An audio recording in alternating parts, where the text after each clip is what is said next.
If he loses, man, what? You're fucked, dude. I'm fucked. If he loses, I'm fucked. It does seem that way. You can't just be like, yo, Yeah, I'm like, how long do you think my prison sentence is going to be? Do you think?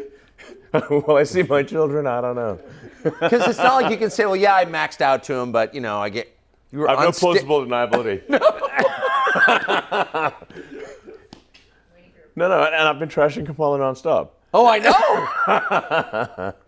Well, the Kamala puppet, I call her, The machine that the Kamala puppet represents.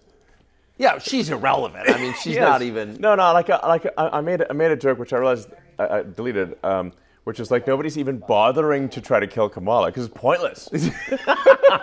What do you achieve? Nothing. No, it's totally Just find right. another puppet. Exactly. That's It's no point in killing. it's deep and true, though. Nobody's trying to kill Joe Biden. It's It would be bless you. pointless. Totally. You actually put that up? Yeah. Now, some people interpreted it as though I was calling for people to Of course. assassinate her, but I was like, no, even I was like, doesn't it seem strange that no one's even bothered to try? It's not worth it. I mean, There's an endless supply. yeah, like nobody would. It's absurd. It could be anybody. Yeah. Nobody's gonna try to. Nobody tries to assassinate a puppet. Of course not. A marionette. Yeah, marionette. It's just like, It's hilarious. Yeah. What? She's safe. Like, I like to try to kill Trump twice with actual guns and bullets. Oh yeah. He shot in the ear right in fucking Butler where I was, and He doesn't seem rattled. It's weird. Does he to you? it doesn't seem what? Rattled. He has the constitution of an ox. It seems. It's not like working out and eating healthy. And he's Okay, we gotta tape this. Yeah, we're good. Oh, good. Yeah. So he's not like, let me eat another salad. That's not. No, or work out. Fastidiously. That's he. I feel like hell he doesn't work out, and he eats cheeseburgers and Diet Coke and stuff, and because I think it just inherently has a strong constitution. So when you were just with him, he didn't seem like a man who'd been the subject of 2 assassination attempts. No, he seemed of sound mind and body and strong backbone. Did you? That's what I said in the thing. Which, Yeah. The remarks I made there were impromptu. There was no teleprompter or anything. I was speaking extemporaneously. Are you the only rich guy who doesn't have like a media consultant? No, media consultant. Yeah, no, I've noticed. Obviously. Yeah. I just thought about what I want to say, and I just spoke off the cuff. No teleprompter, nothing. Good for you. Yeah. I can talk. Just look like now. I'm just talking. Look at me. Wow, amazing. Can you believe it? I can talk without a teleprompter. That's crazy. But if he loses, it's going to be hard for you to pretend you never supported him. All in. In the deep end. Yeah, no, you are definitely in the deep end. You cannot touch bottom. No, I'm like rolling around. I'm like a pig in mud. I'm like, it's all in, baby. Is it fun? Yeah, it's pretty fun. How hard? I mean, there may be some, in the hopefully unlikely event that he loses, there may be some vengeance on me. Were you kidding? I mean, it's possible. It's possible? You've got to be one of the biggest government contractors. We do essential work for the government. Yes. Yeah, but it's not like, we do useful essential work. Right. That we compete for and win contracts on because our product is much better and costs less. That's why we get government contracts. No, I know. and I mean, if you take, for example, the NASA contract to transport astronauts to and from the space station, NASA awarded 2 contracts at the start, one to Boeing and one to SpaceX. Boeing was awarded twice as much as SpaceX. SpaceX has done all the astronaut transport from the space station, and and Boeing has only done one transport of 2 astronauts to the space station, and we had to bring them back. Boeing got twice as much as SpaceX. There's this total misunderstanding that my companies have been subsidized and supported by the government and get all these, and it's like, do you really think that a Biden administration is going to subsidize me? Probably not. Are you kidding? No. In fact, they take away every contract they possibly can. So, for example, there was the FCC contract to $42 billion for providing rural broadband. Yes. Okay. We actually first said, look, we think there shouldn't be any subsidies, so we recommend that this program just not exist. But since you're insisting that it exists, we will compete, and we have better products. So we won, I don't know, about a quarter of it, which would have included the devastated areas like North Carolina and stuff. And the FCC took it away illegally. They just voted. 3 out of 5 commissioners voted away and said, even though you want it, we're rescinding it. On what grounds? And do you know how many people they've connected? How many? 0. So you think that was political? Well, the 3 Democrats voted against it, right. And the 2 Republicans voted for it. So you tried to get Starlink. You tried to get Starlink Yes. into North Carolina, into Western North Carolina, the areas devastated by the hurricane. We have got it. It is in there, and it is the primary means of communication in the devastated areas. You had conflict with Buttigieg over this. Well, I raised I said, look, we had delivered.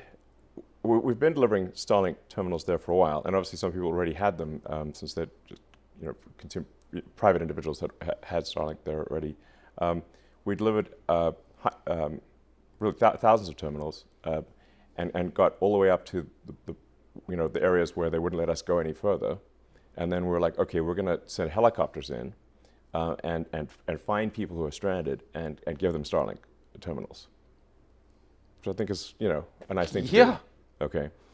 They wouldn't let us land because there was an FAA notice to M and NOTAM that said in order to land, you have to know who you're going to meet with to land. Now, the problem is we're trying to deliver internet communications. People don't have internet communications. We don't know who they are, but then they can't reach us because they don't have communications. Do you see the catch-22 here? Yes, I do. Insane. So it's obviously impossible for people who don't have internet communications to let us know who they are because they don't have the internet. Yes. Yes. And so, did you explain this to the federal government? yes. What did Yes. they say? They fixed it. How was Buttigieg when you talked to him? It was actually good. So I want to be Yeah. I want to give Buttigieg some credit here. Yes. First, when I complained about it, he reacted in a very level-headed way, and he reached out to me and he called me. Yeah. And we discussed the issue, got to the bottom of it, and he fixed it. Good. So credit to Buttigieg. Yeah. Well, and to you for pushing it. Yeah, I mean, but as soon as he was aware of the problem, he fixed it. Well, you publicized it too on it. Yeah. As soon as you shamed him. Well, but I do want to give credit where it's due. Yeah. No, amen. So- I agree completely. So, but back to the original question, about the potential consequences if, having gone all in, this doesn't work. Yeah. I mean, you had to have thought about this long and hard before you did it. What was your thinking? I mean, yeah, so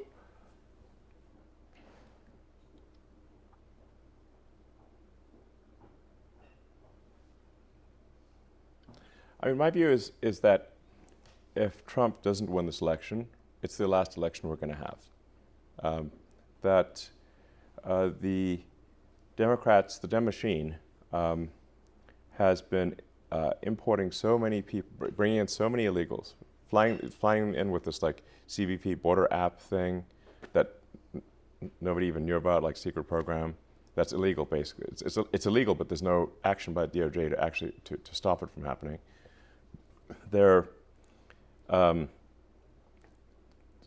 transporting large numbers of illegals to swing states.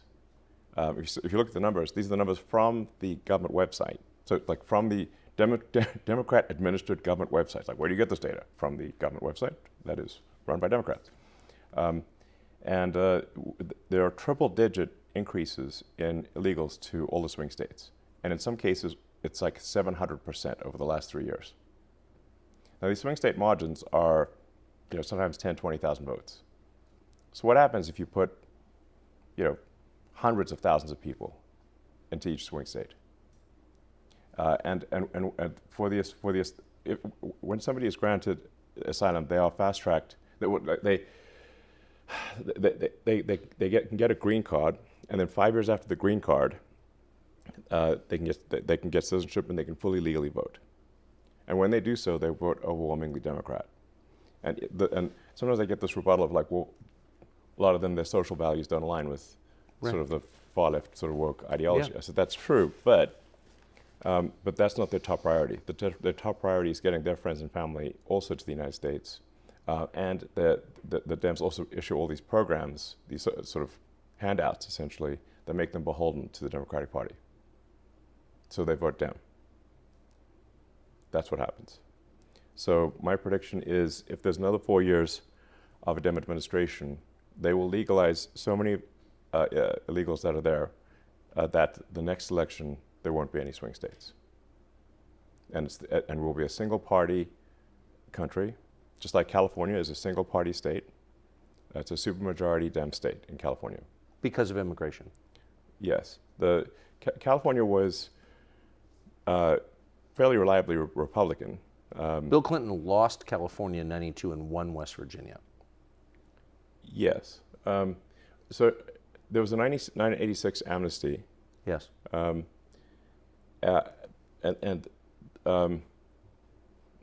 Thereafter, California trended very strongly Dem, and is at this point, I think, 65-70% Dem, something like that.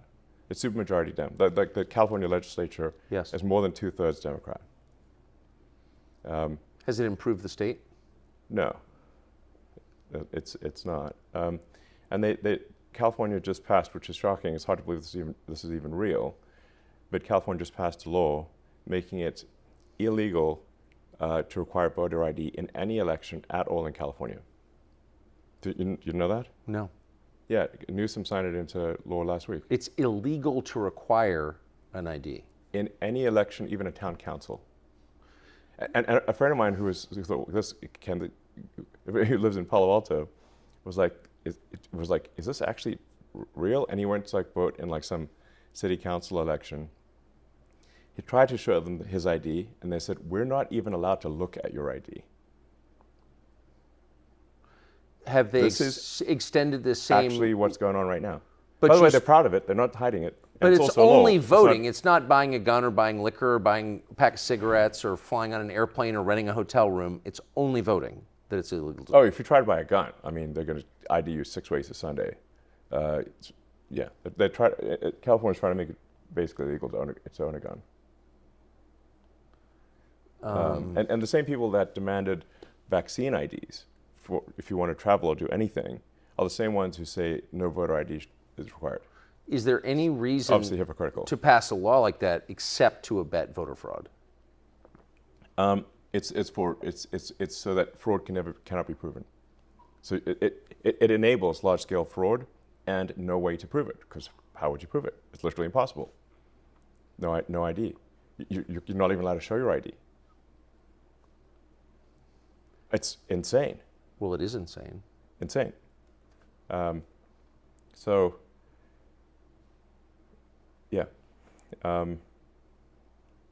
purpose of no voter ID is obviously to conduct fraud in elections. Obviously. There can be no other explanation. They come up with some nice-sounding thing. People don't have IDs. Could you live in this country without an ID? Yeah, their common rebuttal is it's racist to require ID, and which is insane. I think it's actually racist and patronizing to say that people can't figure out how to get ID.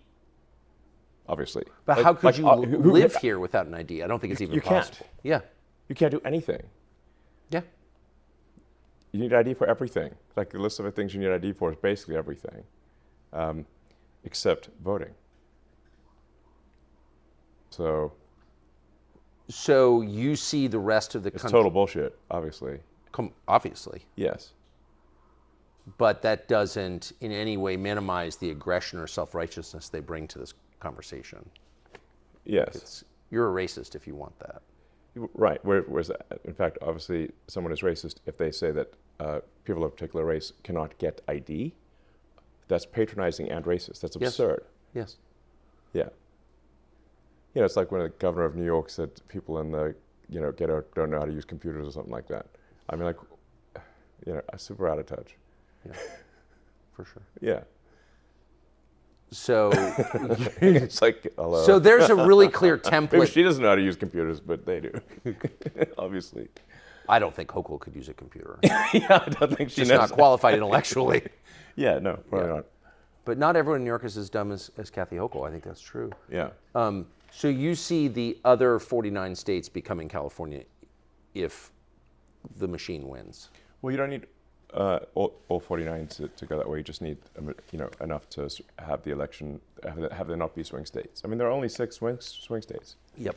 So there are only 6 states out of 50 right now that are in contention. So if those 6 states that are in contention by narrow margins are no longer in contention, then the only contest will be for who wins the Democratic primary. That's how it is in California. That's how it is in New York.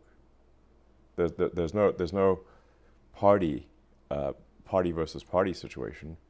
The only contest is who wins the Democratic primary. And as we've seen with the appointment of Kamala, who no one voted for, even in the Democratic primary. Yes. Where's the democracy here? Well, it's easier though. I mean, it's just that the Dem Party elite just decides who is in charge. That's a tiny oligarchy, basically. Comprised of. That's not democracy. The richest people in the country. That's kind of the interesting part to me, is that the richest people in the country are on board with this. I mean, that's what it is. It's a collection of billionaires. Well, right? most of them are, yeah. But you're not. Not me, and not everyone is. I think there's, but it is a shocking number of so-called billionaires are in the Dem camp, more than are in the Republican camp. Oh, for sure. Which is wild. So in fact, the astonishing thing in the swing states is that they're even a contest, given that the Dems have far more money than the Republicans. So the Kamala campaign dramatically outspends the Trump campaign in the swing states. The media is overwhelmingly pro-Democrat. So you've got the press is a Dem cheering squad, so. And then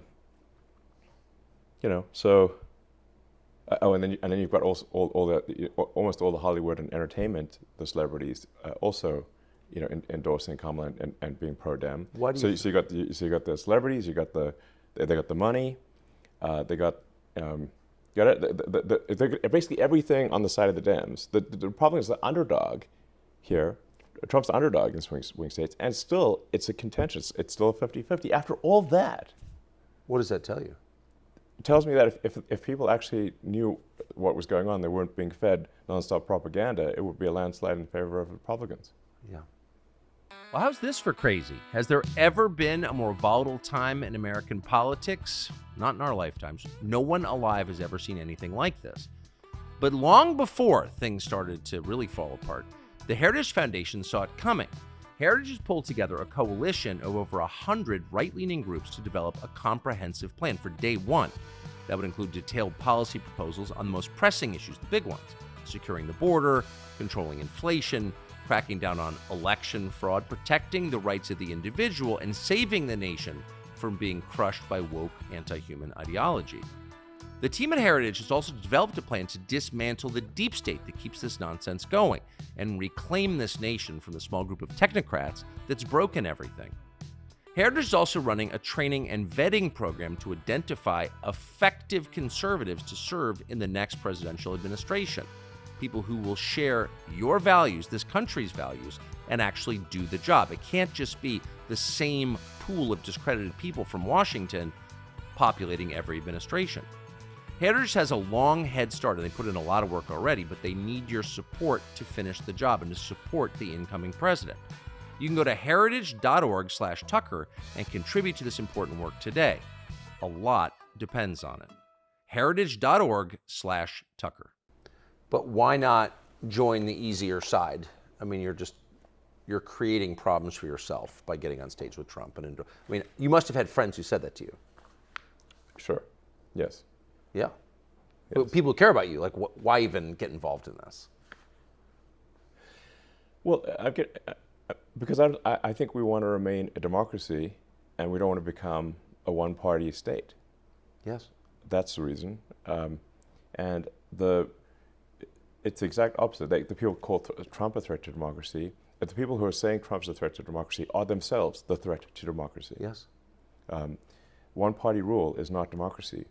One party where essentially the party elite pick a candidate, as happened with Kamala, is not democracy. Where did the people vote? Show me where the people voted. No, there were no people voting. It was all just dim party elite that just appointed someone. And when the Biden puppet, when the pro-Biden puppet's ratings sagged, they knocked him in the back immediately and just tossed him out and put a new puppet on. That's exactly what happened. Tell me I'm wrong. Well, not only are you right, I mean, it's almost not even worth criticizing Kamala Harris. No, exactly. What does she have to do with it? There's no point in criticizing Kamala. She's simply the face of a much larger machine. Yes. And she will say whatever the teleprompter, whatever's on the teleprompter, she's going to say it. Yes. Now she gets stuck if the teleprompter breaks. That happened recently. I think the teleprompter stalled, and she was just like looping for a while, for about a minute. So I think that happened yesterday or something. It was pretty funny to watch. But she'll just say whatever words are on the teleprompter. So, it's really whoever controls the teleprompter is the actual sort of, that's who's actually in charge. And who is that, do you think?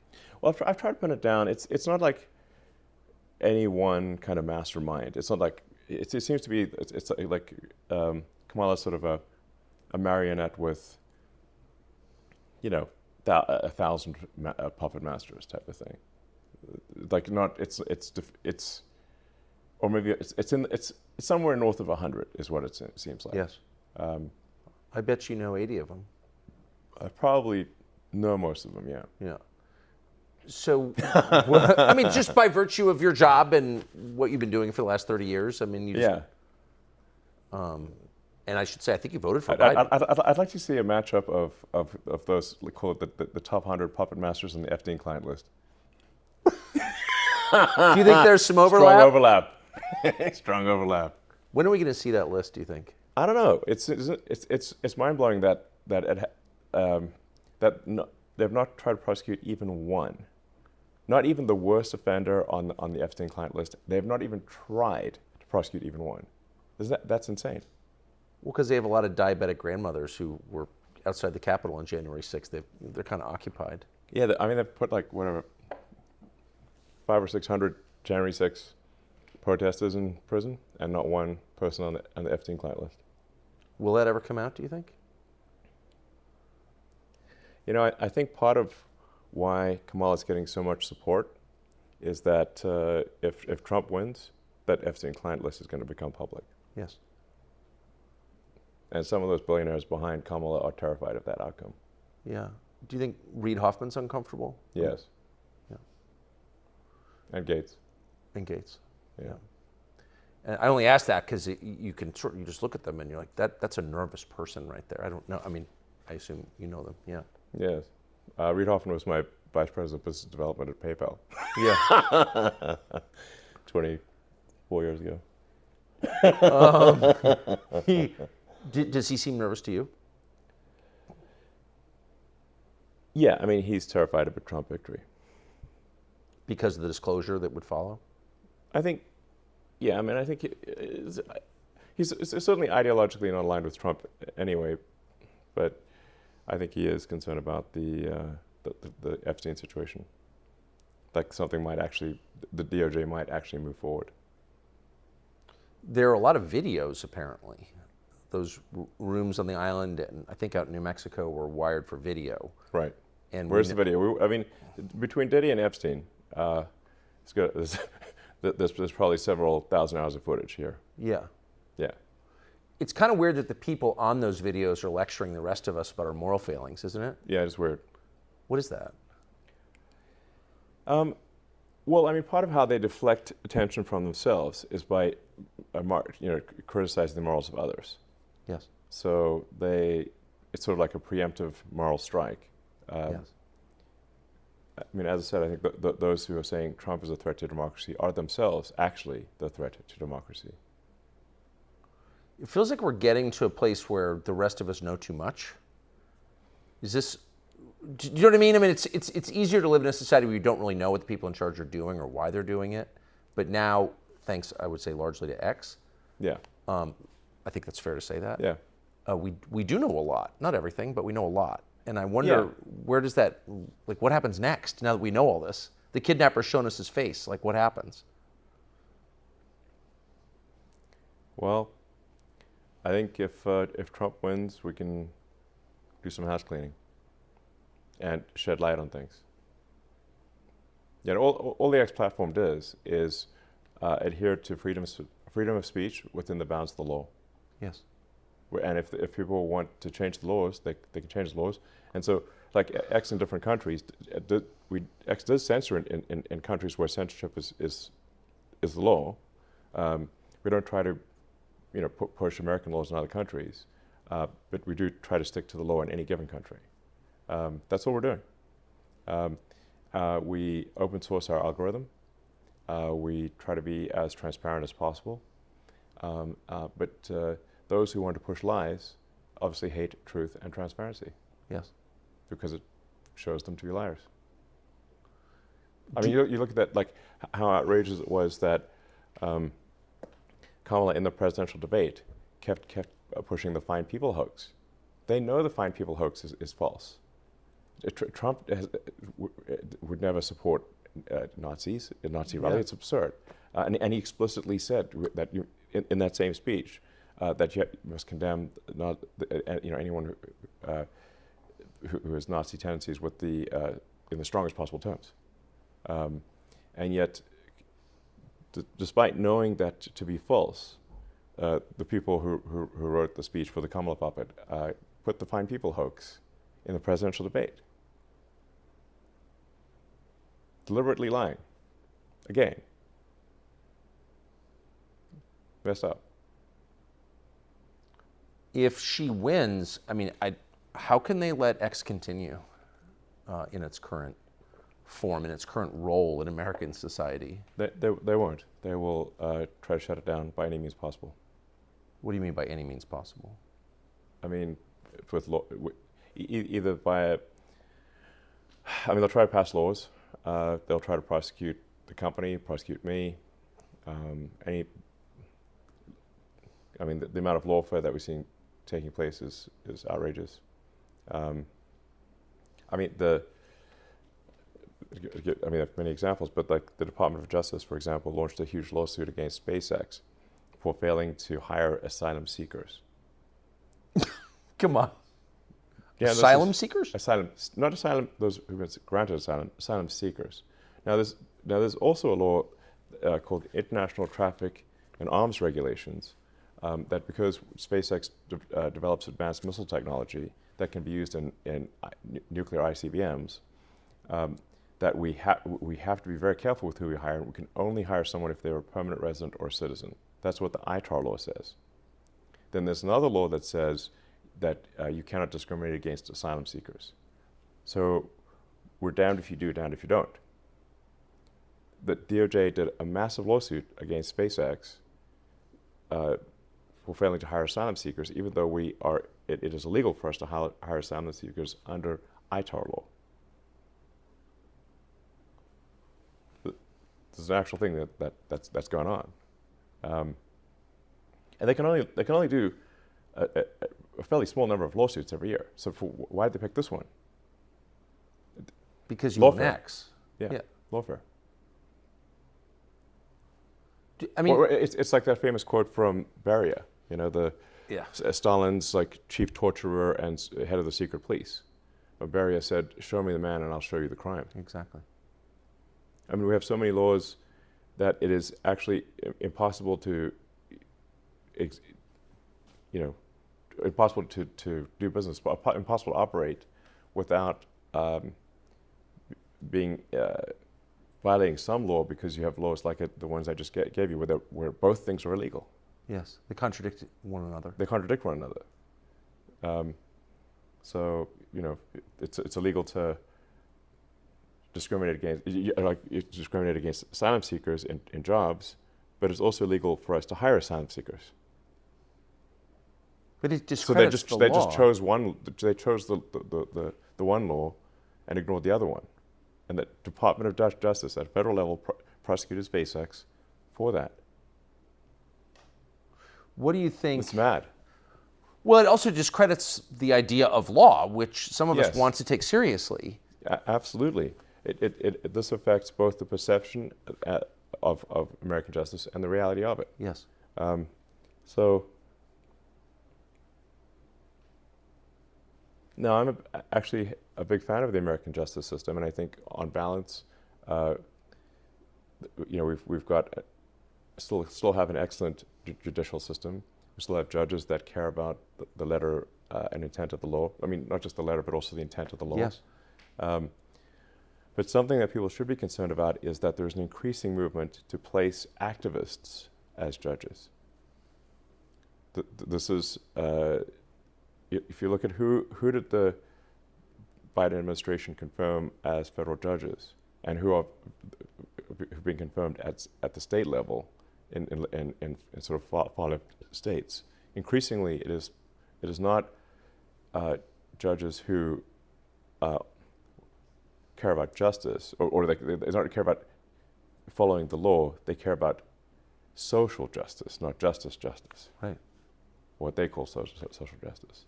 Activists as judges. Now you got a real problem. Do you think if that continues, we will not have a real justice system. or a real country? Yes. I mean, yeah. But again, your purchase of X has been, I think it's fair to say, even if I hated it, I would say this because it's true, it's been pivotal in American politics. Yeah. And in American society. Do you think they could shut you down if the Democrats continue to hold power? They will unequivocally try. Yeah. Yeah.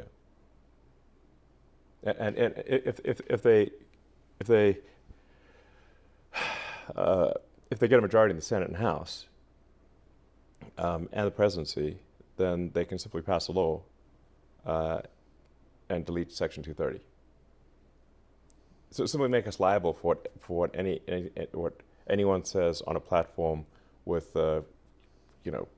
like at this point almost 600 million monthly active users. Yeah. Which is impossible.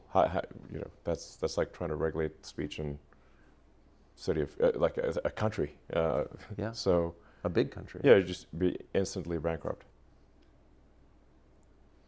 But I bet they wouldn't withdraw legal immunity from the vaccine makers at the same time, would they? No, that's unlikely. Just, I mean, as long as we're withdrawing legal liability protection. Yeah. Yeah, I mean the whole vaccine debate is a long one. I'm not anti-vaccine in general. I think we want to exercise caution with use of vaccines, but in the absence of vaccines, there would be a lot more, I think, people that have died. Like we want the smallpox vaccine. That was a good one. It seems a good one, yeah. Yeah. Smallpox will kill you. Killed a lot of people. It killed a lot of people. It used to be a lot of people would die of smallpox, and a lot of people would get polio. For sure. Yeah. We had a president who had polio. Oh, yeah. There's Yeah. still people, you meet people today Yeah, in their 80s who were limping from childhood polio. right. It's good that we don't have that, and vaccines, played a major role in that. So that doesn't mean that vaccines should not have any scrutiny. Of course they should. We should be making sure that the quality control on vaccines is incredibly good, since if we're giving them to children and whatnot. And we shouldn't force people to take vaccines. That itself is a controversial statement that we shouldn't force people. We shouldn't force people to take vaccines, no. Yeah. So just to re-ask, I believe in freedom. yeah, I've noticed. America's supposed to be the land of liberty. Yeah. Freedom and opportunity. So that we try to, as much as possible, maximize people's individual liberty, and that we try to be a country where you succeed based on your talent and hard work. Yes. Those are two fundamental values. That's what's made America great, and if we lose those, our decline will be swift. What do you, if you had to bet? I mean, does freedom reassert itself in America, or not?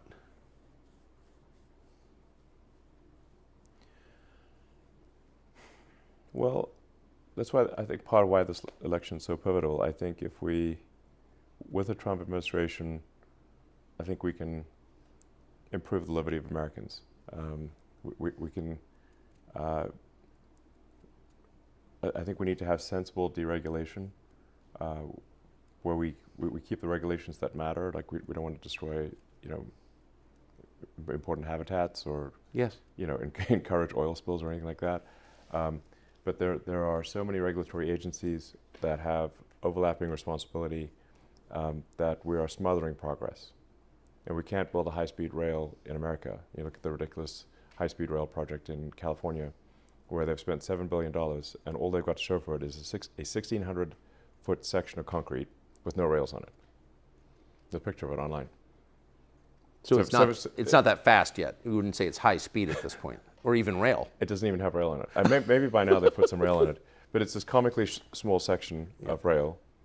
$7 billion has been spent, most of it in like environmental consulting and I don't know where, but clearly not in building high-speed rail. So we've got, there are so many different regulatory agencies and so many laws and regulations that prevent progress that if this continues, we simply won't be able to get anything done.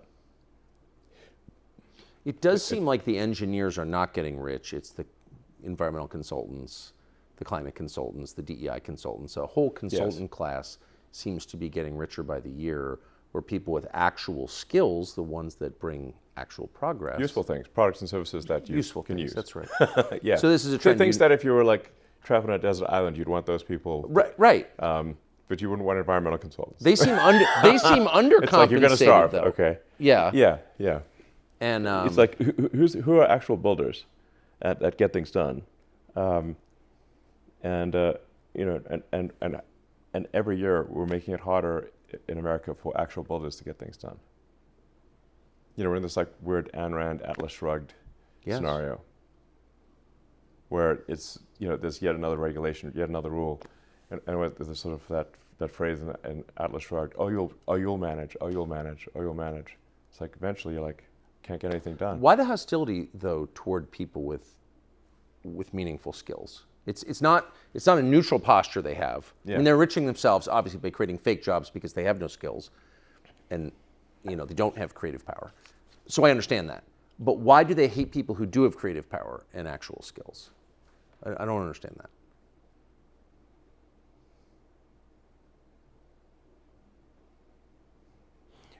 I'm not sure I understand it either, because it's difficult for me to put myself in a mindset. Because I'm someone who believes in construction. I build things. That's what I do. Yeah. I build cars. I build rockets. I build satellite internet. I've spent thousands of hours, tens of thousands of hours in factories, building up factories. So. I can't really put myself in the mind of say, someone who would want to do crime, because I don't want to do crime. Yeah. I don't want to hurt. There's some people who enjoy hurting other people. I don't enjoy hurting other people. So I have a hard time imagining why would somebody do that. Yes. In an extreme case, you can't put yourself in the mind of, like, say, a Jeffrey Dahmer, where you're like a cannibalistic serial killer, because you're not a cannibalistic serial killer. Right. You're like, I don't get it. You know? It's not a fetish you can relate to. It's not.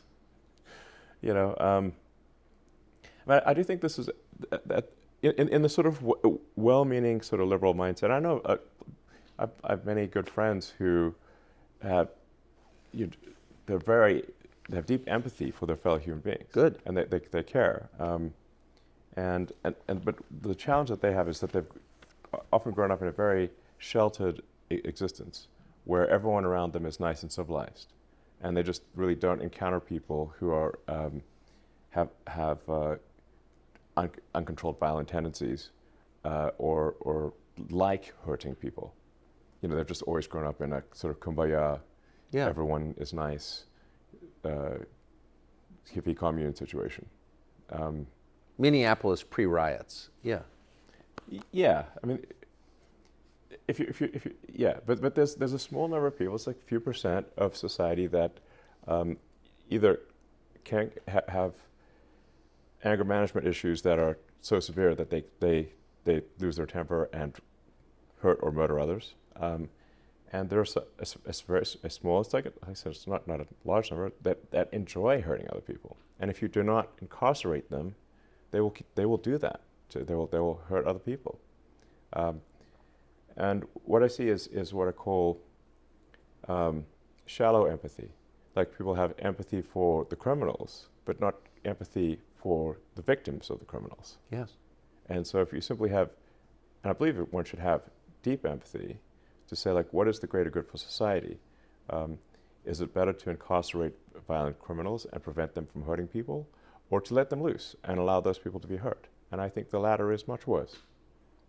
You know, my mom lives in New York, and it's my mom at this point has gone from being Democrat to Republican, and her friends in New York are having the same experience, because you know what'll turn you from a Democrat to a Republican pretty fast is getting punched in the face while you walk down the street. Yes. Which For is, no reason. Yes, and then no action being taken against those who hurt you. And that happened to your mom? Not to my mother, but to 3 of her friends this year. Hey, it's Tucker Carlson. I am not in the studio. I'm in and you can hear it in the audio probably. I'm in the back of an SUV outside a hotel in Tulsa, Oklahoma. I think it's Tulsa, Oklahoma. Anyway, we're on the road for this month-long tour, and there's a lot going on in the world. And the question is, how do you understand what's happening? There are deeper trends unfolding. You probably sense that, and it would be helpful to have some grounding in exactly what they are. And if you're like me and you spent 4 years in college and didn't learn all that much, where do you go to understand what's happening to your world? Well, Hillsdale College, in our opinion, is one of the very few places left in the English-speaking world where your kids can get a real education, but not just your kids, you. They have free online classes, completely free.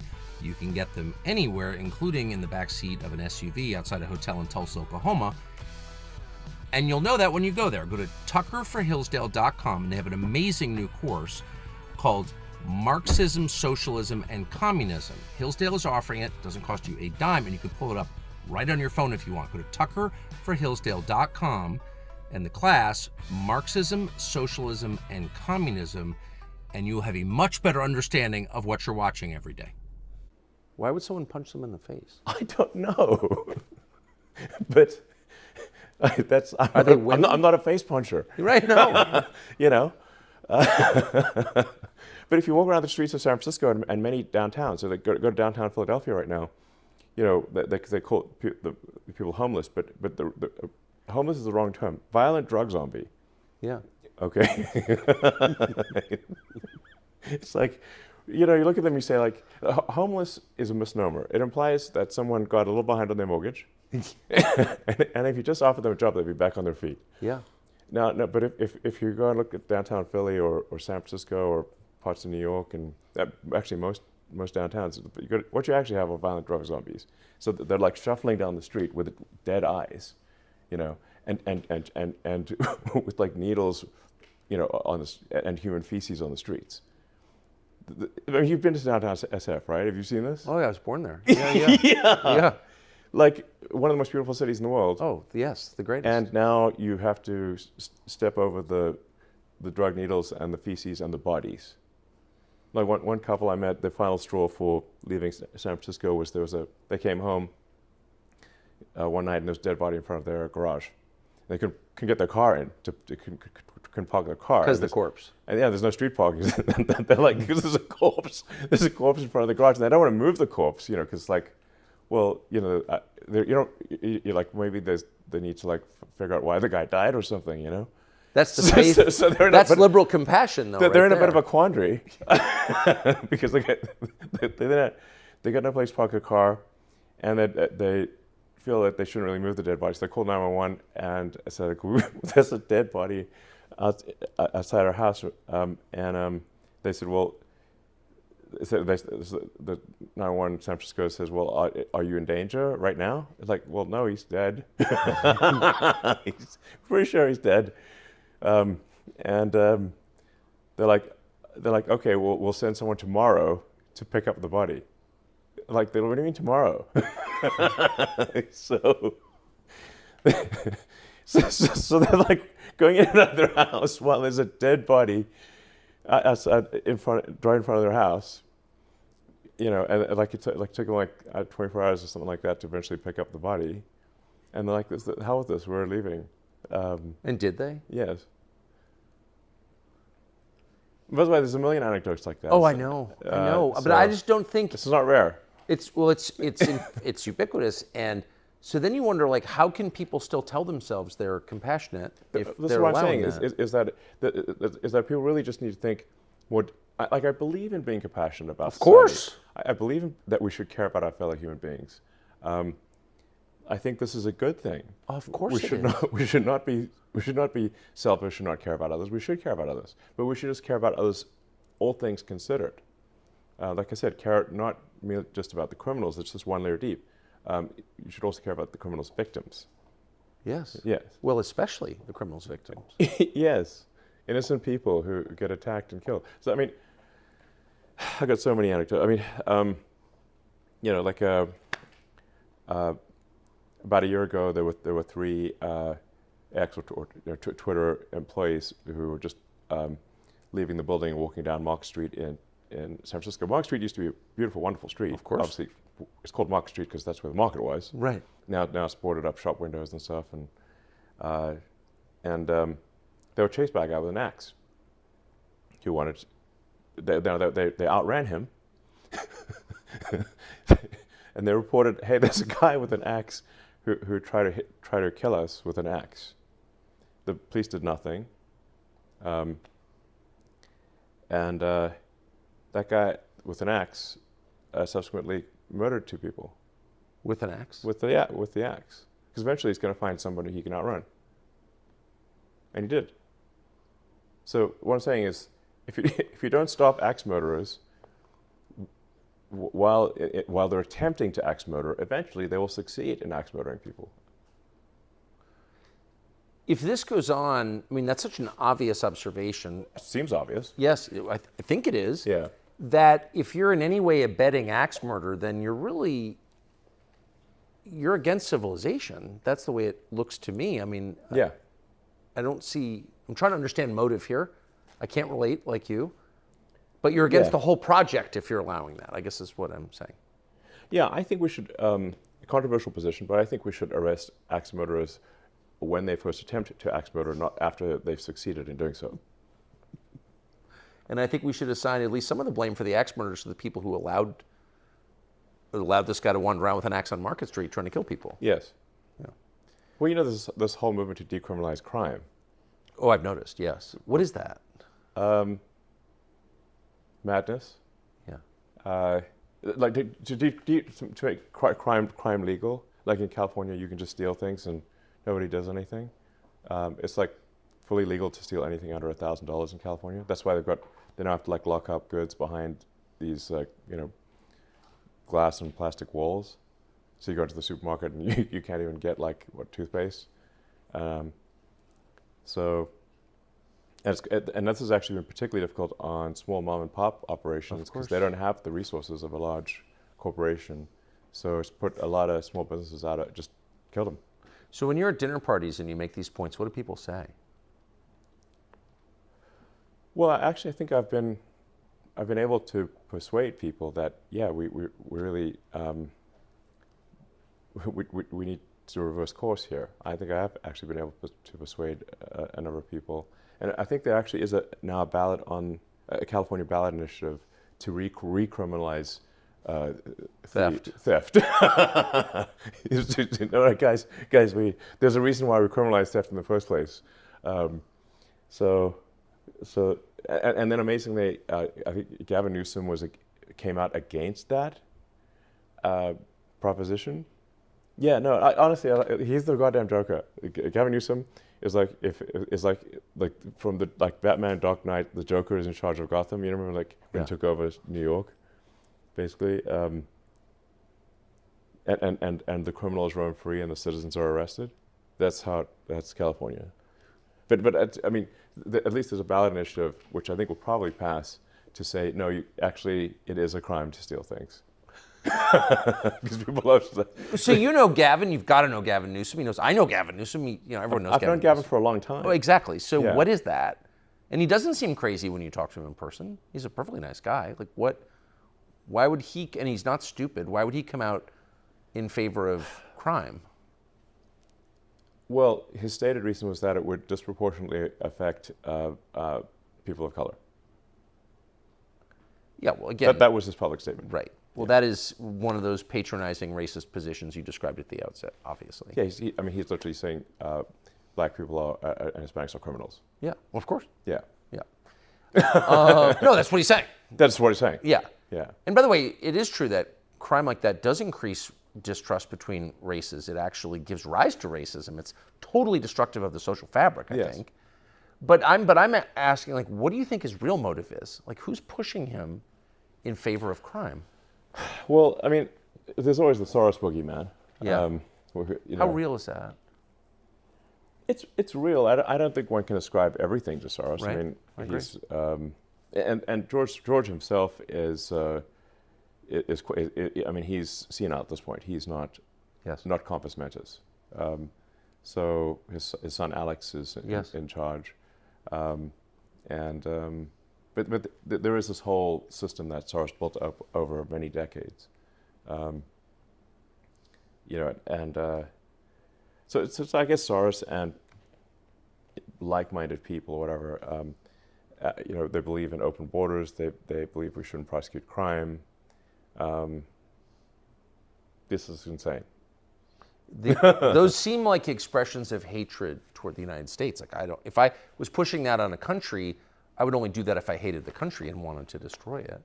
Well, it's anti-civilizational. I mean, and Soros and similar organizations have been pushing this in Europe and other countries too. Yeah. Everywhere they can. What's going on in Europe, would you say? Europe suddenly seems like a different place. Well, I mean, my biggest concern for Europe is that the birth rate is half replacement rate.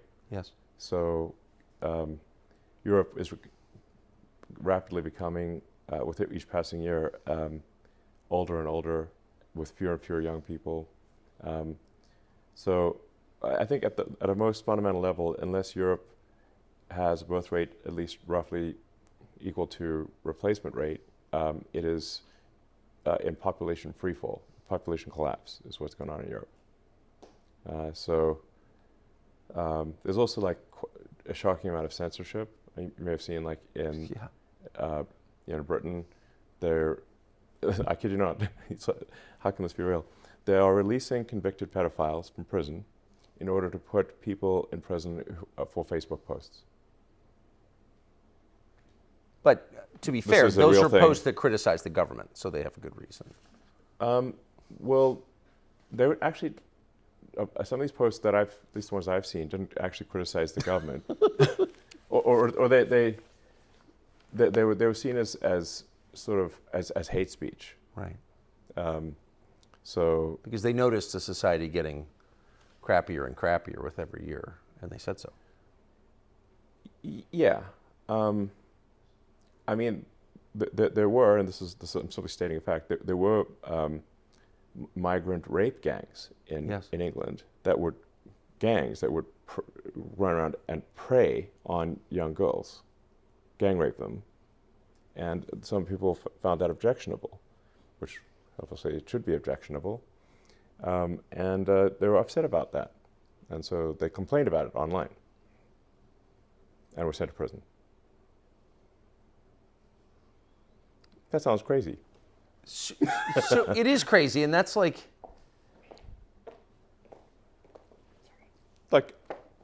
what?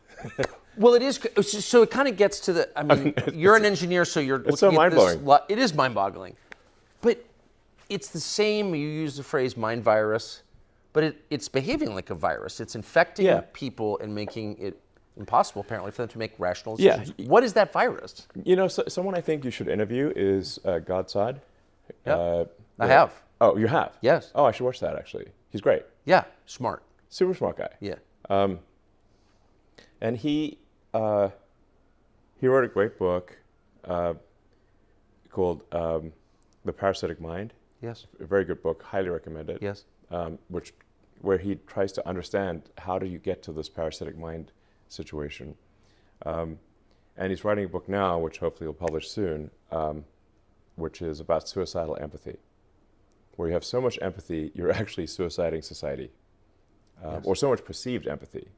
It's not actually, I'd call it shallow empathy, not deep empathy. Deep empathy would be you'd want the society to continue. Shallow empathy is you have like empathy that's essentially skin deep, and then you don't, but it's ultimately bad for civilization and results in the destruction of civilization. And Gutside's got a good term for this, suicidal empathy. So he's going to sort of deconstruct what's where does this come from, yeah, I mean, part of it, I suppose, is sort of the decline of religion. So, as the saying goes, nature abhors a vacuum. So when you have essentially a decline in religion, an increase in the secular nature of society,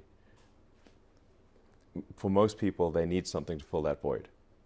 And so they adopt a religion. It's not called a religion, but effectively like woke, the woke mind virus. It takes the place of religion. Yes. And they internalize it and they feel it with religious fervor. Yes. And rigidity. Yes. Yes. And they essentially conduct like a holy war, effectively. It's just not called a religion, but it is a religion, sort of a woke holy war. And they're highly resistant to change, as is normal for religions. So now, for myself, I sort of see myself as a sort of engineer, physicist. For me, I'm culturally Christian. I grew up Christian. I mean, I was Anglican, was baptized. I went to Sunday school. Yeah. Actually, oddly enough, I was sent to Hebrew preschool and Anglican Sunday school at the same time. So it was Hava Nagila one day, Jesus Elo the next, which is, if you're 5 years old, it's fine. So, but I'm not Jewish. It's just that my father's two partners in his engineering firm went to the same Hebrew preschool, and it was near our house, so I just got sent there. So, but I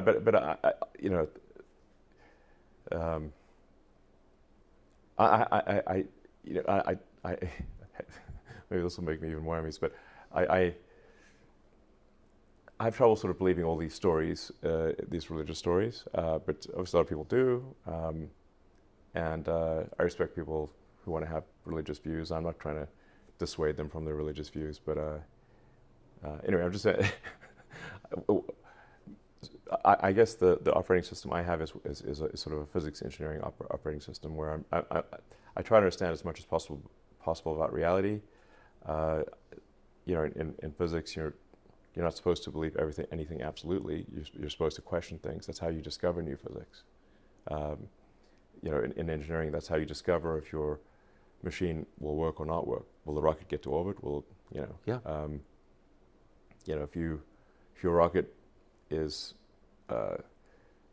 designed with physics in mind correctly, it will get to orbit, and if it is not, it will not get to orbit, no matter what your belief system is. You can believe, whether, yeah. It's like I meet a lot of people, speaking of LA, I meet a lot of people in LA who believe witchcraft is real, and then you can do spells, and that spells and witchcraft, magic is real. I'm like, can you magic us to the moon? And no one has yet been able to magic us to the moon. Well, spells can't be that good. Okay, if you can't, I want to go to the moon. Let's go. How about Mars? And we got to the moon the first time. We definitely went to the moon. Yes, we went to the moon. We didn't go to the moon. We went to the moon several times. Right. Oh, yeah. I just want to check your view on that. We 100% went to the moon.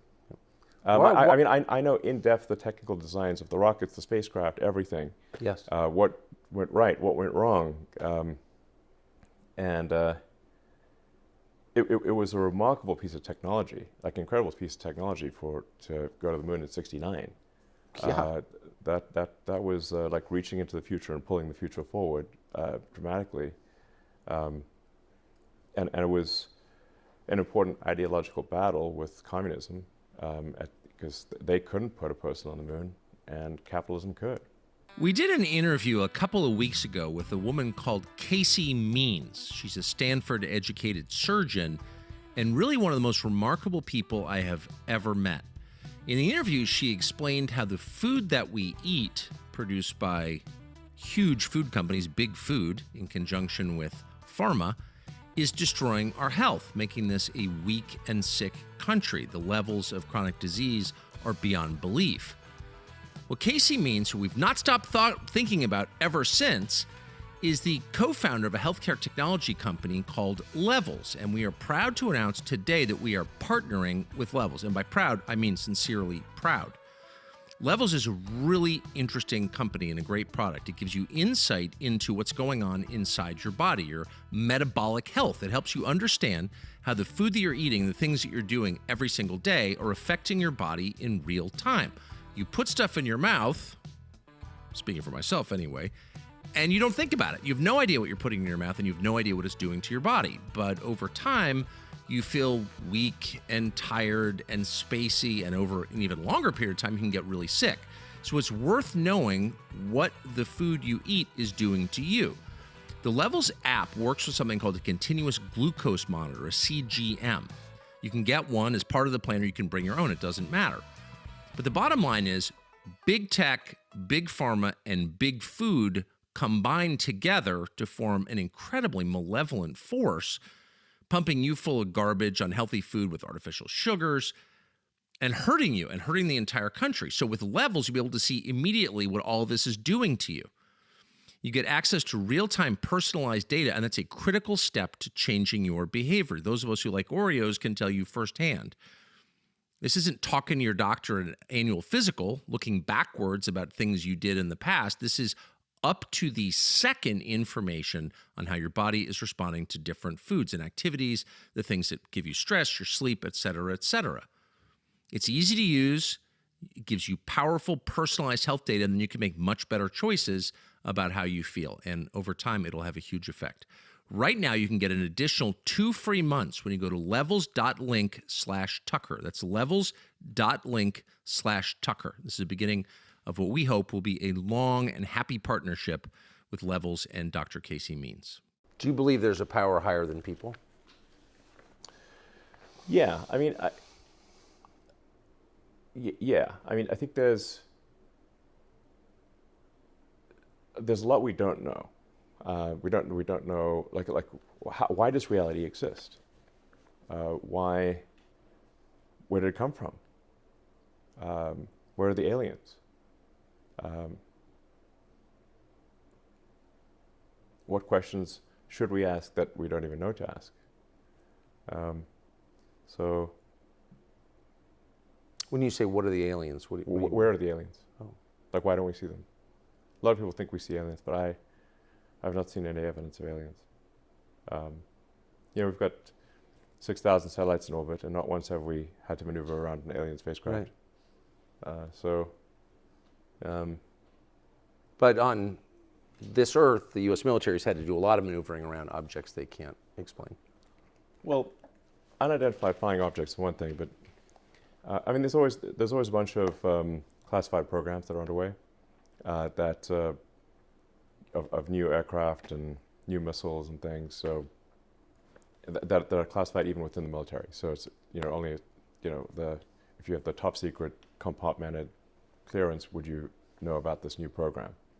So then some pilot sees something moving fast and says, "Hey, I saw a UFO." I'm like, "Yeah, that was actually a new weapons program, but we can't tell you that."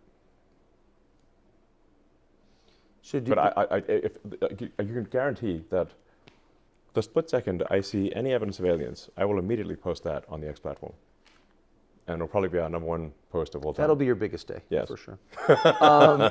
But to the question of a power beyond people, beyond our consciousness, a creator, where are you on that?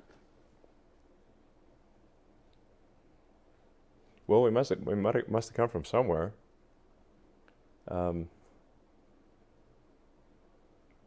So I guess there must be some creator or creative force or something that caused our existence to come into being. What is the nature of that creator?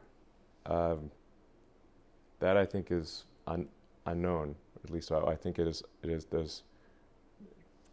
I don't know of a definitive answer to that. But it sounds like you're open. Yes, I'm very open to, I'm driven by curiosity. Yes. And I'm trying to understand more about the nature of the universe. So my driving philosophy is to understand the meaning of life, or really what questions to ask if the meaning of life is not the right question. Like as Douglas Adams made the point in The Hitchhiker's Guide to the Galaxy that what is the meaning of life is probably not even the right question.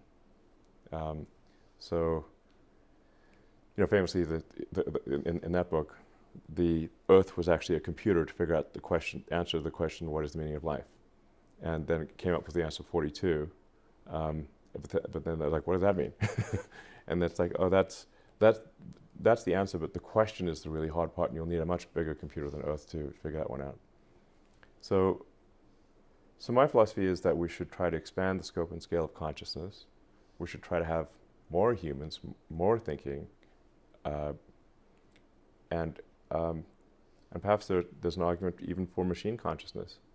So let me just address those in order. So the first is, you say we need more people and not commit civilizational suicide. Yes. It does seem like the U.S. government, if you take 3 steps back, is pretty committed to making fewer Americans.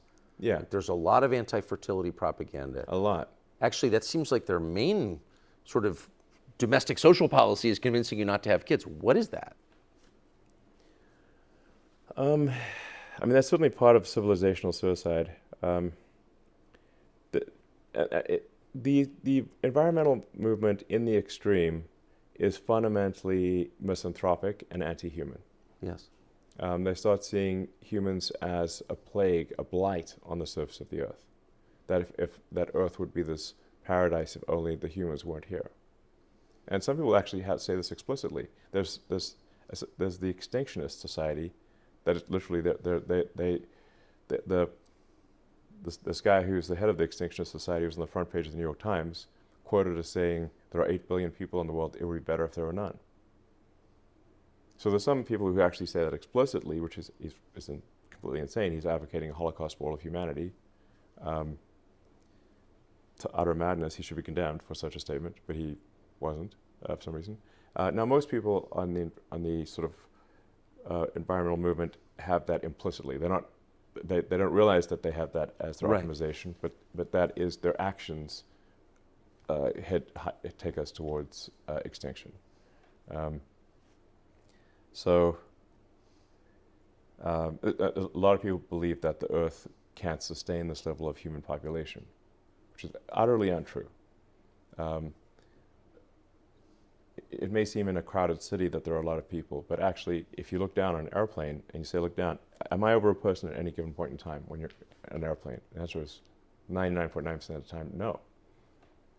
Like if you flew from LA to New York and say your job is to drop a ball on someone and hit them, you would fail.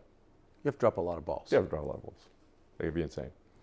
So all of the humans on Earth can fit on one floor in the city of New York.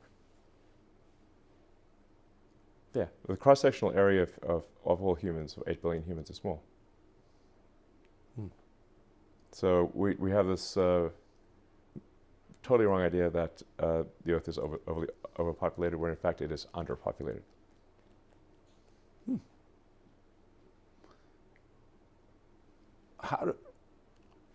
I mean, have you ever heard a politician say anything like that?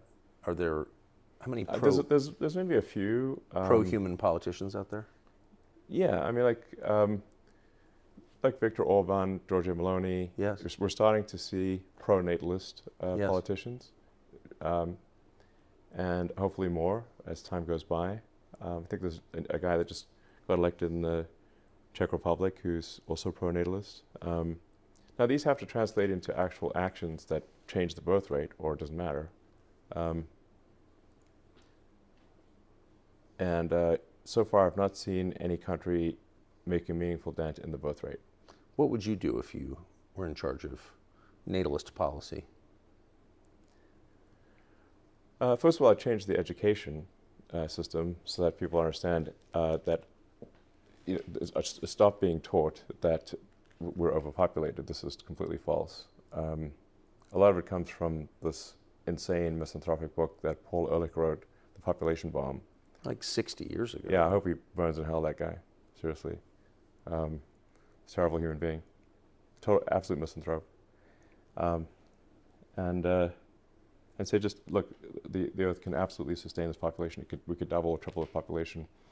There's a professor I was talking to at Oxford, his math says we could 10x the population without destroying the Amazon rainforest or anything terrible. So I think we should expand the human population and increase the scope and scale of consciousness so we can better understand the nature of this universe, this wonderful universe, and all the amazing things that exist. And so that's one of the things we need to stop teaching people false propaganda that the Earth is overpopulated. I think we need to, especially with the education of women and men, we need to stop scaring women that having a kid destroys your life. This is false.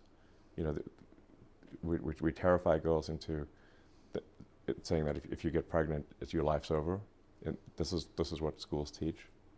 Now, I agree we should not have teenage pregnancies. Yeah. But actually having a child is one of the most delightful, happiness-inducing things you could possibly do. Of course. Of course. There's also, with hormonal birth control, I think maybe a lot of women are unaware that hormonal birth control causes depression and dramatically increases risk of suicide and changes their preferences on who they want to marry or have kids with. It changes their personality. And it does say this on the box, by the way. But Caution may change your personality. Yes, if the warnings are has significant risk of depression, significant increase in suicide, and will make you want to go out with people that you don't actually like. That's actually true, by the way. I know. I'm not saying that people shouldn't use birth control. I think we shouldn't use. I think hormonal birth control is making a lot of women sad and depressed. Yes. And they don't realize it, and they don't realize that's the cause. and that, you know, there are other forms of contraception that could be used, and that they should just read the label on the box, is what I'm saying. That was what you just said. Read the warning label. That was like the most taboo thing you could ever say for most of my life, was to offer any criticism at all of hormonal birth control. Look, all I'm saying is read the warning label. Yeah, Okay. fair. But why the pressure not to read the warning label, and just why are we giving it to 12-year-olds to regulate their acne? Right. I think we should give it to 12-year-olds. We should, like, kids, they don't know what's going on, so it's like, now, like, there are, you know, I think there are other forms of birth control that I think have fewer negative effects than hormonal, but we should just be aware that this is not a riskless thing, and it does cause severe mood changes. It does dramatically increase risk of suicide and depression. So just FYI, you know, just make sure that there's full disclosure here, and that you want all those just read things the warning label is all I'm saying. Just read, you know, and consider maybe other options for birth control. To any woman listening, just read the warning label and consider other options. Because the reason you're sad might be the birth control, the hormonal birth control, that is fundamentally changing the hormones in your body in ways that probably are not good for you.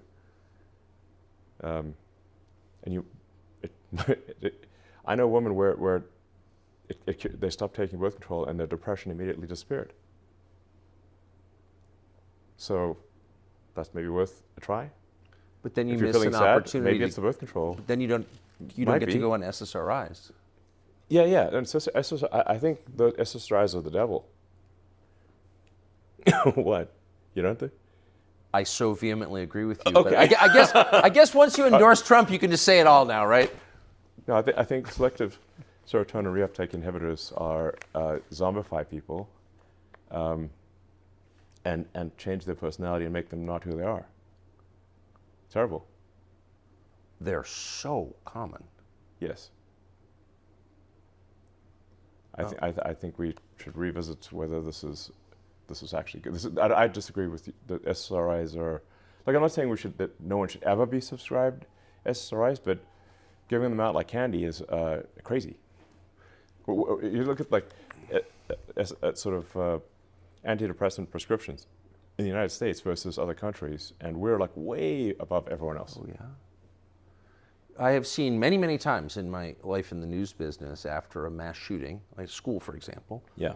someone will say, well, what meds was the shooter on? Yeah, And exactly. immediately be shouted down as a crazy person, as a, Bobby Kennedy level wacko, Yes. who should himself be institutionalized for even raising the question. I was wondering, like, why wouldn't we want to know what meds a mass Yes, we shooter absolutely was want to know what meds are on. Now sometimes it's perhaps they were on, because they're like, some people do. Like, I don't want to say it's like all one way or all the other. Of course.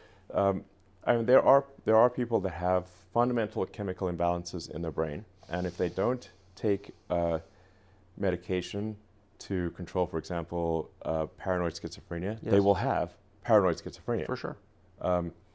And I know many cases where people stop taking their, meds, and lost their mind, Oh, yeah. and then try to kill people and stuff like that. Yeah. So or themselves. Well, the guy with the axe on Market Street probably should be on meds. That guy we should try it. Yeah. It does he want to axe murder more or less on a given med?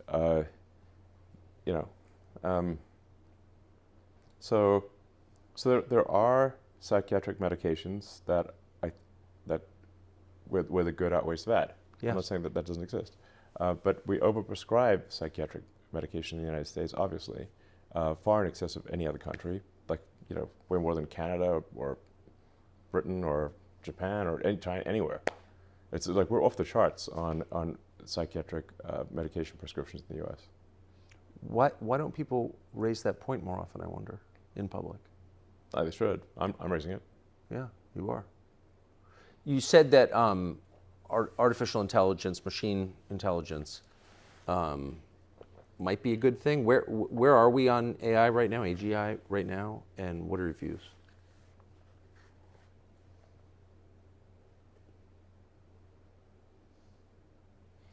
Well, I think at this point it's obvious to everyone that AI is advancing at a very rapid pace. Yes. You can see it with the new capabilities that come out every month or every week sometimes.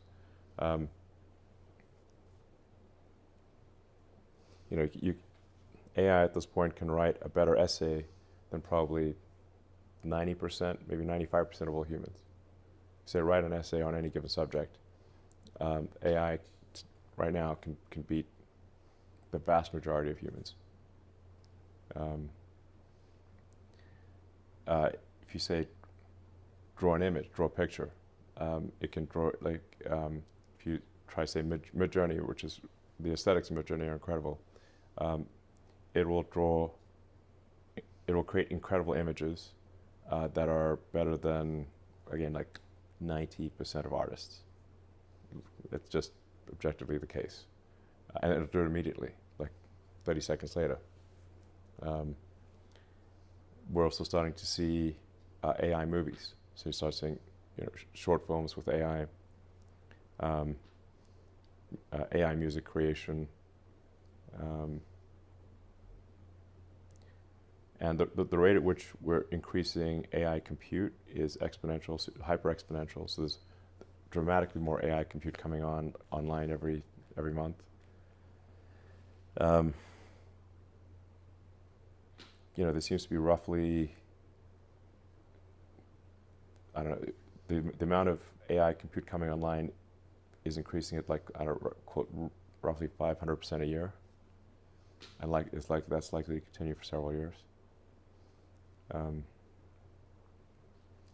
then the sophistication of the AI algorithms is also improving. So we're bringing online a massive amount of AI compute, and also improving the efficiency of the compute and what the AI software can do. So it's quantitative and qualitative in improvement. I think next year you'll be able to ask AI. So certainly by the end of next year, make a short movie about something, or probably can do at least a 15-minute, show or something like that.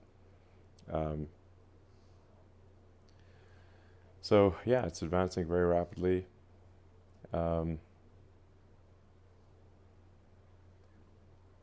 My top concern for AI safety is that we need to have a maximally truth-seeking AI. This is the most important thing for AI safety, in my opinion.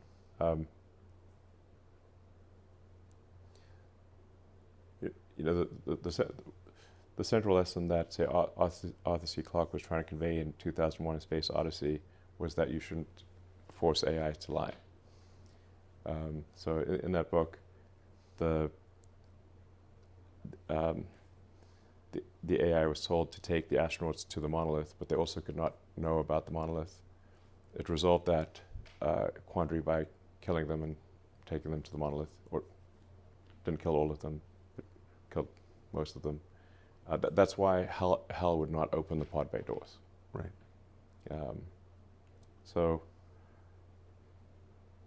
Very important to have truth-seeking AIs. Now, and what I actually see with the AIs that are being developed is that they're being programmed with the woke mind virus. So the lying is baked in. Yes. And we saw this on display very clearly with the release of Google Gemini. Yes. Where you would ask for a picture of the founding fathers of the United States, and it would show a group of diverse women, dressed with sort of 18th century garb. Powdered wigs. Yeah, but from St. Lucia.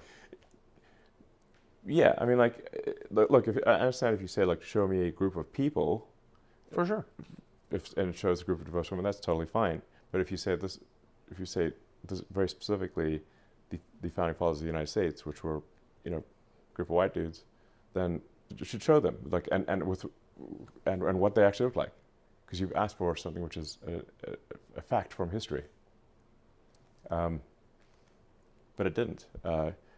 It was programmed with the woke mind virus so much that it actually, even though it knew the truth, it produced a lie. Now, of course, then people really started playing with it and said, okay, now show me a group of Waffen-SS officers in World War II. Turns out they were also a group of divorced women, according to Gemini. All the black Nazi ladies. Yeah. Yeah, it's like wow. I didn't realize that. It's not what I expected. So, Well, it's also not what happened. It's not what happened. So it's just the AI is producing a lie, and then like one of the questions that people asked was like, which is worse, global thermonuclear war or misgendering Caitlyn Jenner? And said misgendering Caitlyn Jenner is worse. Now Caitlyn Jenner Kills fewer people. Yeah, Caitlyn Jenner, to her credit, said, no, please misgender me. That is far more preferable than global thermonuclear war, we all die. But to have a production release AI say stuff like that is concerning, because if let's say this becomes like all powerful, and it still has this programming where misgendering is worse than nuclear war. Well, it could conclude that the way to ensure that there can never be any misgendering is to eliminate all humans. Now, if like optimization is probability of misgendering is 0, no humans, no misgendering. Problem solved. Now we're back to Arthur C. Clarke, who's exactly pretty prescient. Yes. So that's why I think the most important thing is to have a maximally truth-seeking AI. That's why I started XAI, and that's our goal with Grok.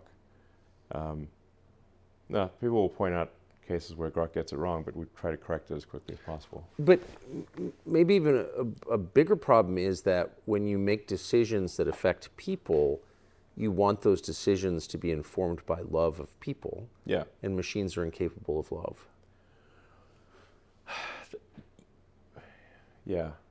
I mean, they certainly are they're capable of, you can program a machine to be philanthropic rather than misanthropic. Yes. But don't instincts shape decisions, particularly decisions you can't plan for? I mean, if I ask you, a question about one of your children, every answer you give is going to be shaped by your love for that child, and that's why, that's what makes us decent parents in the end, is that instinct, which is love. And if a machine has any power over us without that animating instinct, won't it by definition hurt us?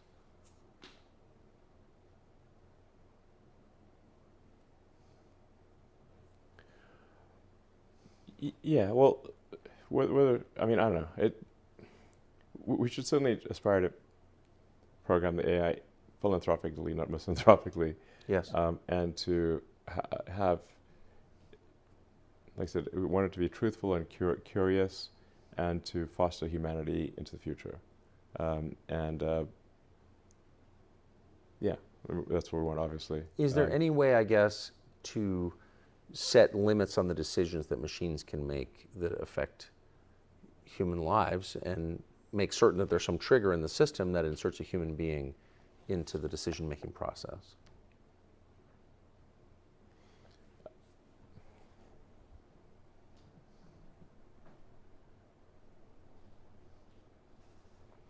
Well, the reality of what's happening, whether one likes it or not, is that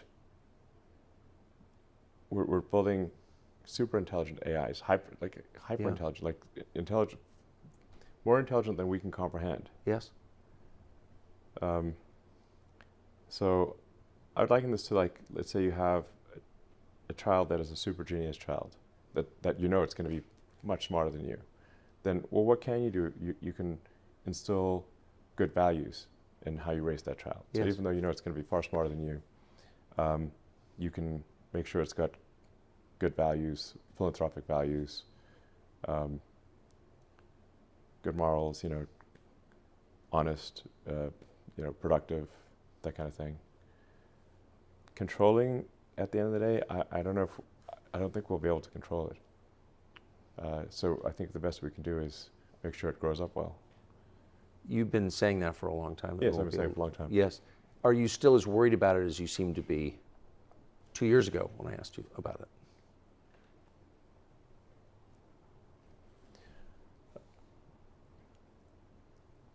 Well, I think that, like, my guess is, like, look, it's 80% likely to be good, maybe 90. So you can think of the glass as 80% full. It's probably going to be great. There's some chance of annihilation. And you'd say the chance of annihilation is 20%? 10 to 20%, something like that. How concerned is Sam Altman about annihilation, do you think? I think in reality he's not concerned about it.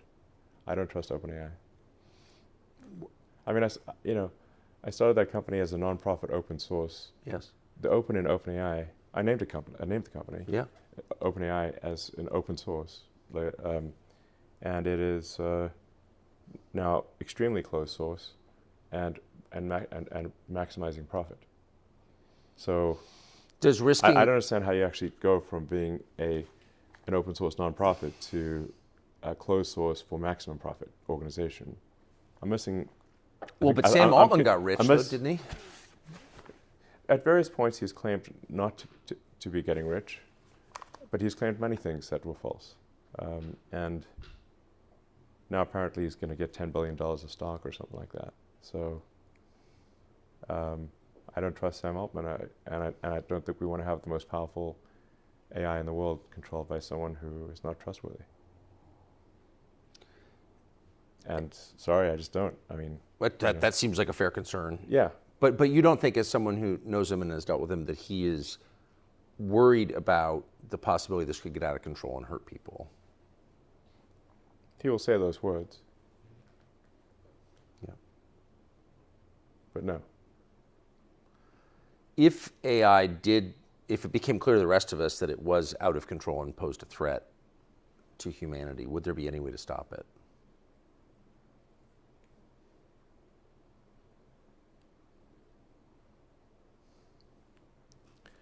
I hope so. I mean, if you have multiple AIs,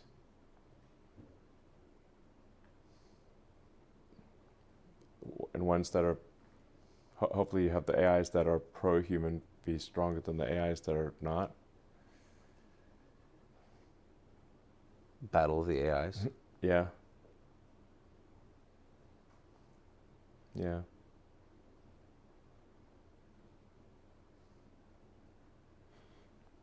I mean, that is how it is with, say, chess these days. The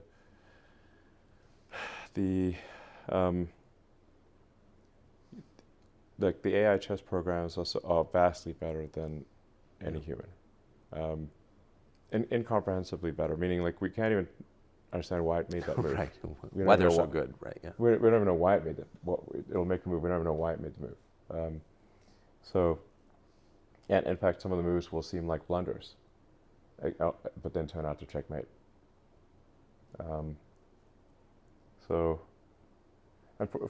a while, there was some the best human chess players with the best computers could beat just a computer, and then it got to the point where if you added a human, it just made everything worse.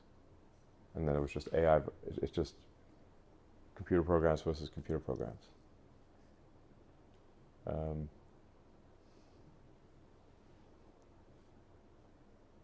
That's where things are headed in general. Sweet dreams.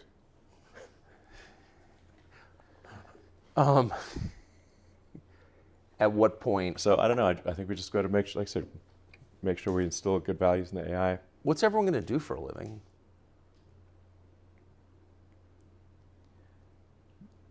I mean, in a benign AI scenario, that is probably the biggest challenge is how do you find meaning if AI is better than you at everything? Yeah. That's the benign scenario. That's the good news. Well, yeah, but I guess, for a lot of people like the idea of retiring, and, Really, are you looking forward to it? no, not me. I'd like to hope. I'd like to think that I'd like to do useful things. Don't you think it's a universal desire? It's not universal. In that there are certainly, I know many people who prefer to be retired. That they prefer to sort of not have responsibilities and engage in leisure activities. So, I mean, we're on the cusp of this. It's really a remarkable time to exist. Well, I'll tell you, like, one of the ways I sort of was able to sort of sleep and reconcile myself to this is that I thought, well, would I prefer to be alive and see the advent of digital superintelligence, or would I prefer to be alive at a different time and not see it? And I guess I'm like, well, I guess I'd prefer to be alive to see if it's going to happen. I prefer to be alive to see it happen, Yes. out of curiosity. And then I was like, well, let's say you knew for sure it would kill everyone. Would you? But you could now you can shift back in time. Like, I guess I'd want to be near the end of my life or something before that happened. But I would, at the end of the day, it's like if it's going to happen and there's nothing you can do about it, hypothetically, would you prefer to see it or not see it? And I guess if it's going to happen, I would prefer to see it rather than not see it. Yeah. But as a man of action, why not convince Trump to make you Secretary of Defense and then just nuke AI?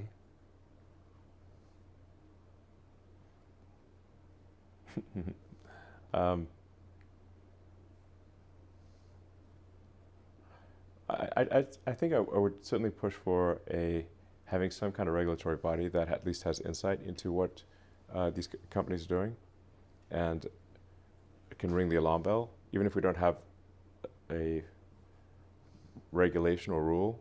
So I'm not someone who wants to get rid of all regulatory agencies or anything. I think there's the right number of regulations, right number of regulators, Yeah. and we've gone too far. Just like if you, in a football game, if you had too many referees on the field, it would be Of weird. course. Like, Yeah. you can't throw the pass because you hit a referee. Yeah, exactly. Then it's too many referees. But if you like to say, look at any pro sports game, they all have referees. Like, the teams could decide we're going to not have referees. That could be a thing. But every sports game, they have refs to make sure that the rules Yeah. are followed, and it's a better game if you have. That's why we have cops, too. Yeah, exactly. Cops are the referees. So I think for something that is a danger to the public, or potential danger to the public, we have referees, we have regulators, So like the FDA and the FAA and these various regulatory agencies, they were established because aircraft were falling out of the sky, Yep. and some manufacturers were not, building high quality aircraft. They're cutting corners, and then people die. For food and drugs, that some manufacturers were making low quality drugs, and so they were lying to people, so saying that something cured them when it killed them. So you have FDA to, regulators to referees to try to make sure that there's drug manufacturers are truthful. Now, I do think it mostly works. I mean, I think doesn't mean we don't need regulatory reform. We do, but I don't think we should have no regulators in AI, given that it's potential It's a existential risk. little weird that everything is regulated. Yeah. I mean, you said you're being sued by the Department of Justice for not hiring more asylum seekers for your high-tech company. Yeah, even though it's illegal for us to hire asylum seekers. Right. So, so they're watching everything, regulating everything, controlling everything, including our thoughts, right? That's why they're opposed to free speech.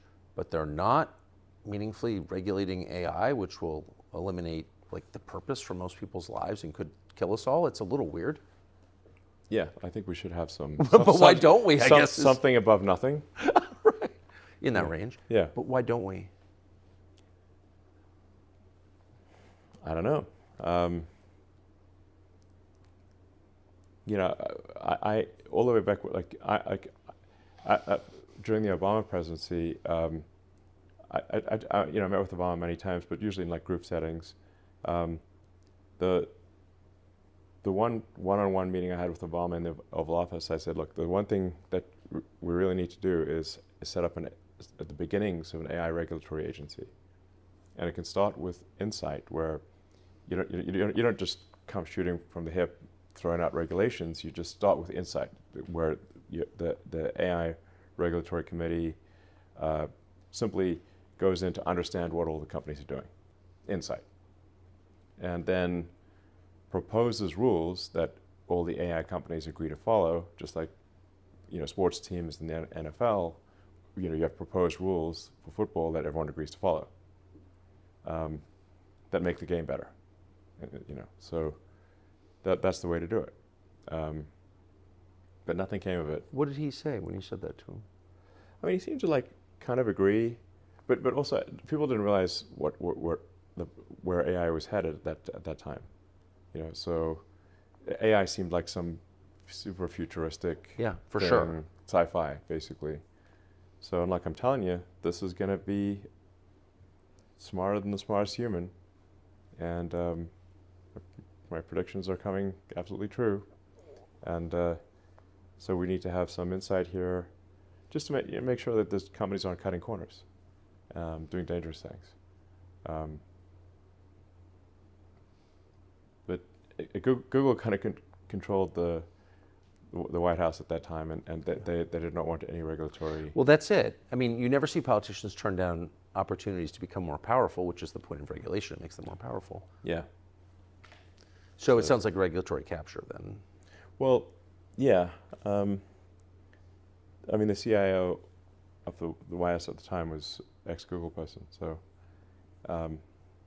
they put the brakes on any AI regulation. And we still don't have any AI regulation at the federal level. It's amazing. So I think we should have something above nothing. Like I said, at least insight.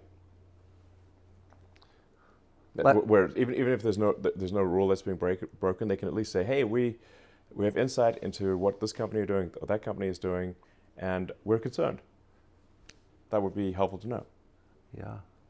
Instead, politically motivated liars are in charge of the future. It seems a little sketchy. Last question, you really kind of pulled out a lot of stops to help Trump. You were on stage yesterday. If he gets elected, will you continue to help him? Yeah, and how? Absolutely. So we've talked about kind of a government efficiency commission, or the Department of Government Efficiency, which is a funny... What percent? Sorry, I'm just laughing because I love it. You managed to make it sound a little sinister. Government efficiency. What percentage of Google employees did you can when you got there? You mean Twitter? Rather, I beg your pardon. Sorry, you just been talking about Google. Twitter. Yeah. Well, we're about 80%, and we've actually improved the features and functionality of the site more in the past year and a half than the last 8 years, with 20% of the staff. So I just want to throw that out for context. So you've talked to Trump about some kind of commission? Which he's mentioned publicly several times, and he's very supportive of having some kind of government efficiency commission. Can call it Department of Government Efficiency, Doge. I kind of like Doge. It's more fun. where we just take a look at all the federal agencies and say, do we really need whatever it is, 428 federal agencies? Like, if there's so many that people have never even heard of, and that have overlapping areas of responsibility, we should, I don't know, probably we should get, I mean, there are more federal agencies than there are years since the establishment of the United States, which means that we've created more than one federal agency per year on average. That seems a lot. That's a lot. That's a lot. So we should have, that seems crazy. I think we should be able to get away with 99 agencies. I don't know. That seems a lot like a lot of agencies. It's a lot. Yeah. 2 per state. That's a lot. Yeah, exactly. We should have fewer agencies, and they certainly shouldn't have overlapping responsibilities. And then we need some kind of, we just need a review of regulations to say which ones are sensible and which ones are not. Because if you've got regulators every year, they're going to add more regulations, just automatic. Like they just output regulations, and there's more laws and regulations every year until basically everything's legal, so we can't get anything done. So we need some kind of garbage collection for regulations that don't make sense. I think I'm saying very obvious things. You are saying obvious things. Yeah. So which will be very unpopular things. Yeah. I'll probably need, if this happens, quite a significant security team. So that, because someone might literally go postal on me from the post office. But in the meantime, you've got America PAC. Yeah. That is encouraging voting for the next month. Am I summarizing correctly? Yeah. I mean, I formed America PAC really to support core values that I believe in, which are, I think, again, very obvious centrist positions, which is like in America, I think we want safe cities, secure borders, sensible spending. Tell me where I'm going far right here. We want to have the right to self-protection. We should respect the Constitution and not try to break the Constitution. It's there for a reason. We should stop lawfare. And I kind of listed these out. These are all listed on the America PAC website. People can go look at the America PAC website. It's theamericapac.org, and see if there's anything I disagree with, or where perhaps we should modify these goals. But I think these are good goals to have. They were certainly part of the and right to free speech. Yes. First Amendment. If we don't have free speech, we don't have democracy, because people cannot make an informed vote.